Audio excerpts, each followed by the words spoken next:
আসন্ন জাতীয় সংসদ নির্বাচনে বাংলাদেশ জামায়াতে ইসলামী পাবনা ৪ ঈশ্বরদী আটঘরিয়া আসনে সংসদ সদস্য পদপ্রার্থী অধ্যাপক আবু তালেব মণ্ডলের সাথে ঢাকায় বসবাসকারী ঈশ্বরদী আটঘরিয়াবাসীর উদ্যোগে এক মতবিনিময় সভা অনুষ্ঠিত হয়েছে।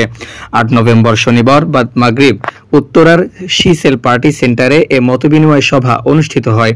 উত্তরা পূর্ব থানার আমির ও মহানগরী উত্তরের মজলিসে শুরা সদস্য মাহফুজুর রহমানের সভাপতিত্বে ও ঈশ্বরদী উপজেলার সাবেক সভাপতি ও শাহপুর ইউনিয়ন পরিষদের চেয়ারম্যান পদপ্রার্থী সগীর বিন নাসিরের সঞ্চালনায় মতবিনিময় সভায় প্রধান অতিথি হিসেবে উপস্থিত ছিলেন কেন্দ্রীয় কর্মপরিষদ সদস্য ও ঢাকা মহানগরী উত্তরের নায়েব আমির আব্দুর রহমান মুসা।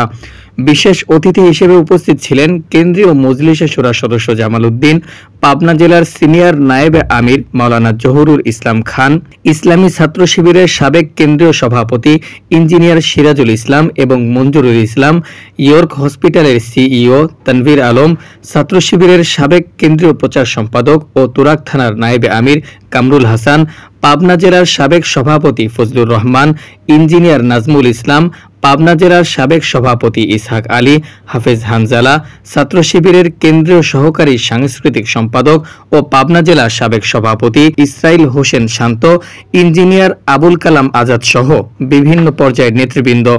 উক্ত মতবিনিময় সভায় উদ্বোধনী বক্তব্য রাখেন পাবনা জেলার সাবেক সভাপতি আসাদুজ্জামান খান আসাদ।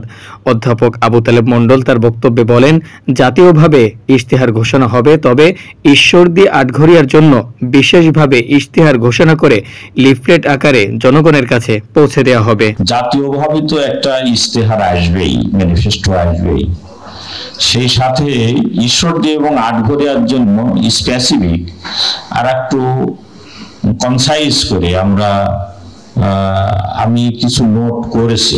অলরেডি আমরা একটা টিম গঠন করে দিয়েছি, সেই টিমে কাজ চলছে। টিমে ইশতেহার আমরা এই ঘোষণা হওয়ার পরেই, মানে